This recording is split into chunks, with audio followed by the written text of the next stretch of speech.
నమస్కారం. తీర్థయాత్ర కార్యక్రమానికి స్వాగతం. ఆనందరూపుడు, ఆనందాన్ని, ఆహ్లాదాన్ని, మనశ్శాంతిని ప్రసాదించే మంగళదైవం పరమేశ్వరుడు. ఈ సకల చరాచర జగత్తును లయింపచేసి, మళ్లీ జీవింపచేసి, కొనసాగింపజేసి, తిరిగి లయింపచేస్తూ సృష్టి చక్రాన్ని ముందుకు నడిపించే జీవన పథికుడు మహేశ్వరుడు. సకల జగత్తులో అణువణువులో వ్యాపించి ఉండి సమస్త చైతన్యాన్ని ప్రస్ఫుటింపచేసే పరబ్రహ్మ స్వరూపుడే ఆదిదేవుడు. అలాంటి సదాశివుడు సకల సిద్ధులకు అధినాయకుడు. సిద్ధిదాత, బుద్ధిదాత, స్నిగ్ధ దరహాస స్ఫూర్తి విధాత, గిరిజా మనోహరుడు. కర్ణాటక రాష్ట్రంలోని చారిత్రాత్మక నగరమైన అలనాటి బీజాపూర్లో, నేటి విజయపురలో సిద్ధేశ్వర స్వామిగా పూజలందుకుంటున్నాడు. ఈ ఆలయ విశేషాల్ని నేటి తీర్థయాత్రలో తిలకిద్దాం.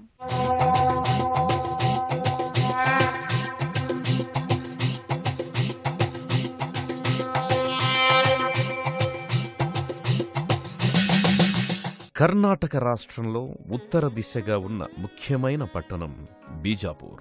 ప్రస్తుతం దీనిని విజయపురగా వ్యవహరిస్తున్నారు. ఎన్నో చారిత్రక వారసత్వ కట్టడాలకు ఈ పట్టణం పెట్టింది పేరు. చాళుక్యుల, బహమనీ సుల్తానుల కట్టడాలతో ఇది చారిత్రక నగరిగా, పర్యాటక స్థలిగా విఖ్యాతిగాంచింది.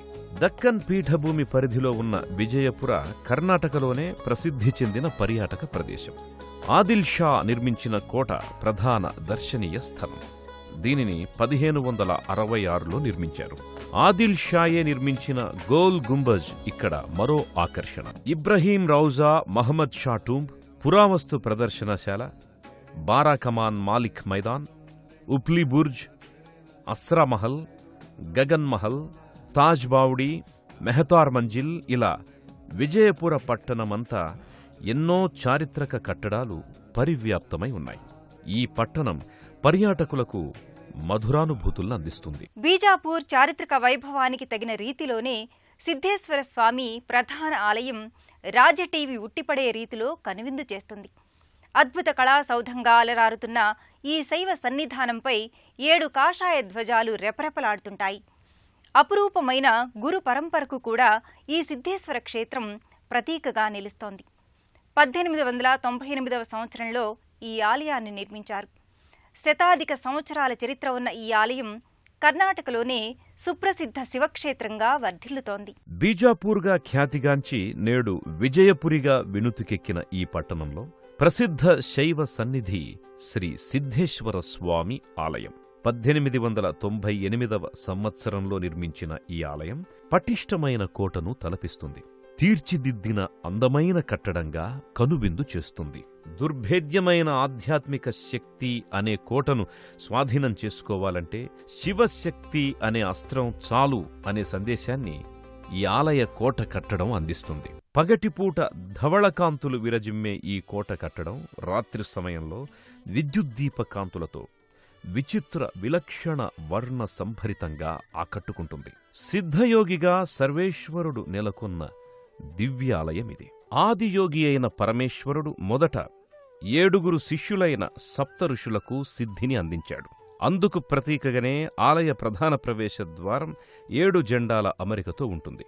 శివత్వం అంటే ఆడంబరత్వం, మరోవైపు నిరాడంబరతత్వం, సర్వసంగ పరిత్యాగం, అంతటా తానైన లక్షణం. ఇలా భిన్న పార్శ్వాల ఏకీకృతమే శివుడు. ఈ ఆలయం పైకి ఎంతో గంభీరంగా రాజసం ఉట్టిపడే రీతిలో ఉంటుంది. కాని గర్భాలయంలో ఉన్నది నిరాకార నిరామయ శివలింగం. పైకి ఎంత ఆడంబరంగా ఉన్నా లోపల వెలిగేది పరంజ్యోతి అయిన శివ చైతన్యమని ఈ ఆలయ బాహ్య పరిసరాలు ప్రస్ఫుటం చేస్తాయి. ఎవరైతే తన శక్తియుక్తుల్ని అమృతత్వంతో మేళవించి భక్తులకు శాశ్వతానందాన్ని కలిగిస్తారో, ఎవరైతే బ్రహ్మానంద కారుకుడై జగత్తుకు శుభాల్ని చేకూరుస్తారో ఆయనే సిద్ధేశ్వరుడు. సకల సిద్ధుల అంతిమ లక్ష్యం ఈశ్వర అనుగ్రహ సాధకమే. సర్వసిద్ధుల సమిష్టి సమన్వయ రూపంగా విజయపుర సిద్ధేశ్వర స్వామి సుందర సుమనోహరంగా గర్భాలయంలో నెలకొని ఉంటాడు. సమస్త గురు పరంపరకు ఆది గురువు దక్షిణామూర్తి. ఆ దక్షిణామూర్తి సమగ్ర స్వరూపమే సిద్ధేశ్వర స్వామి. గర్భాలయం వెండికొండలా భాసిల్లుతుంది. వెండి మంటపంలో శివముఖారవింద అలంకరణతో సిద్ధేశ్వరుడు స్నిగ్ధమోహనంగా ప్రకటితమవుతాడు. పంచశీర్ష సర్పాలంకరణ, పుష్పాలంకరణతో సౌందర్యభరితమైన స్వరూపుడిగా సిద్ధేశ్వరుడు భాసిల్లుతాడు. శుద్ధమైన పరమాత్మతత్వానికి సంకేతం సిద్ధేశ్వర స్వరూపం. యోగ సంవిధానంలో ధ్యాన సమాధి స్థితిని సిద్ధేశ్వరుడు ఆవిష్కరిస్తాడు. పరమేశ్వరుడి ఇతర నామధేయాల కన్నా సిద్ధేశ్వర నామధేయానికి ఎంతో ప్రత్యేకత ఉన్నది. సర్వకాల సాధనలకు ఈ సిద్ధేశ్వర రూపధారి అయిన మహాదేవుడి అనుగ్రహం శీఘ్రంగా లభిస్తుంది. ఎందరో మహనీయుల తపశ్శక్తికి మూలహేతువు మహాదేవుడే. అందుకే సకల సాధనల పరమలక్ష్యం పరమేశ్వరుడిగానే మన ఆర్షధర్మం ప్రకటించింది. సిద్ధేశ్వరుడే గురు దక్షిణామూర్తి. అందుకే శివాయ గురవే నమః అంటూ సిద్ధమూర్తిని భక్తులు ప్రార్థిస్తారు. సిద్ధస్వరూప సర్వేశ్వరుడిగా సిద్ధేశ్వరుడు తేజోలింగమూర్తిగా దర్శనమిస్తున్నాడు.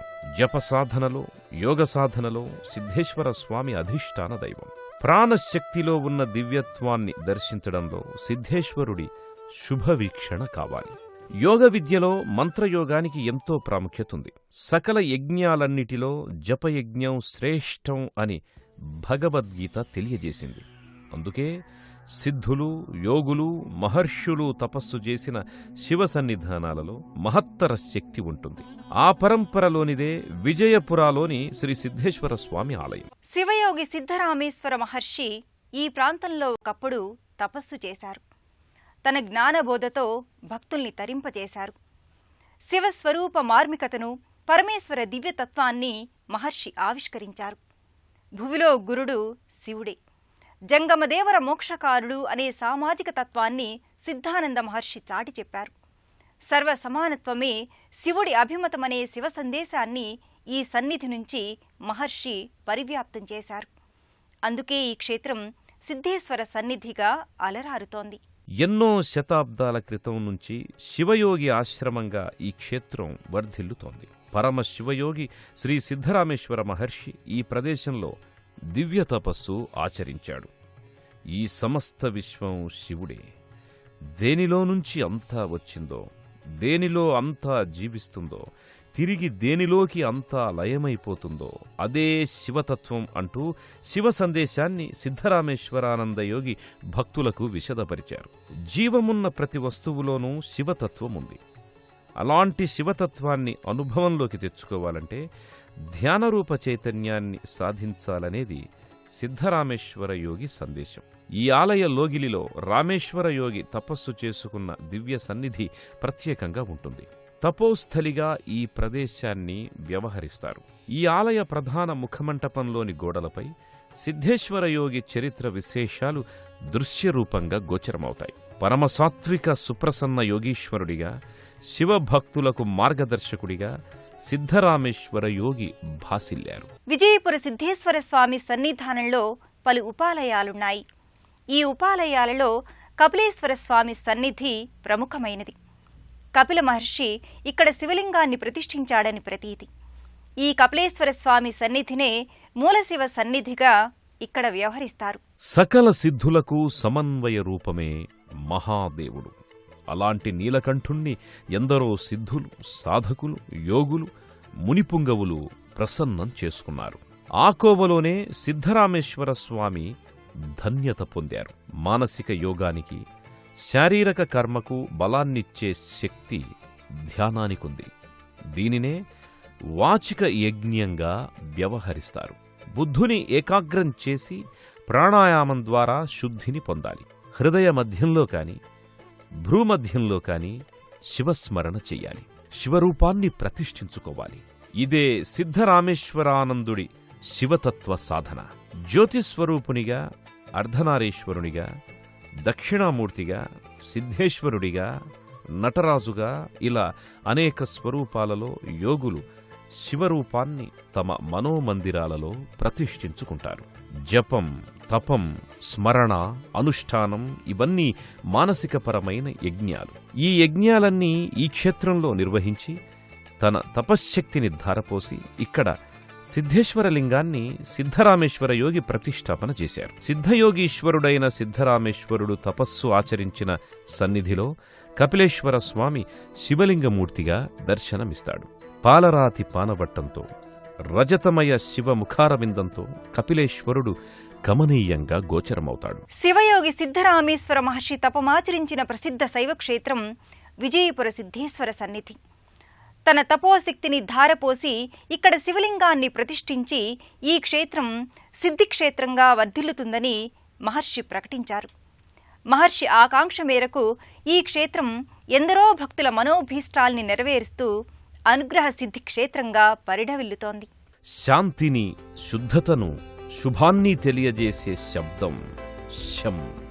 ఈ శాంతి, శుద్ధ, శుభాలకు మూలమైన దైవస్వరూపుడే సర్వేశ్వరుడు. వాటిని మనకు అందించే రూపం శంకరుడు. సిద్ధేశ్వర సన్నిధిలో పలు ఉపాలయాలున్నాయి.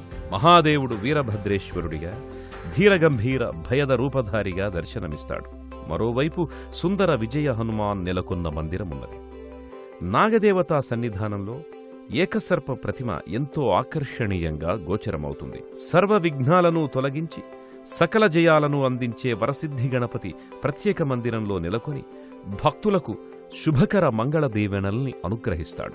ఎన్నో విశేషాల సమాహారంగా సిద్ధరామేశ్వరుడి తపోశక్తికి సంకేతంగా విజయపురలో సిద్ధేశ్వర స్వామి ఆలయం అలరారుతోంది. ఈ సకల సృష్టిలో జీవుల మనుగడ ఎలా ఉండాలో దారి చూపిన మహాసిద్ధదాత మహేశ్వరుడు.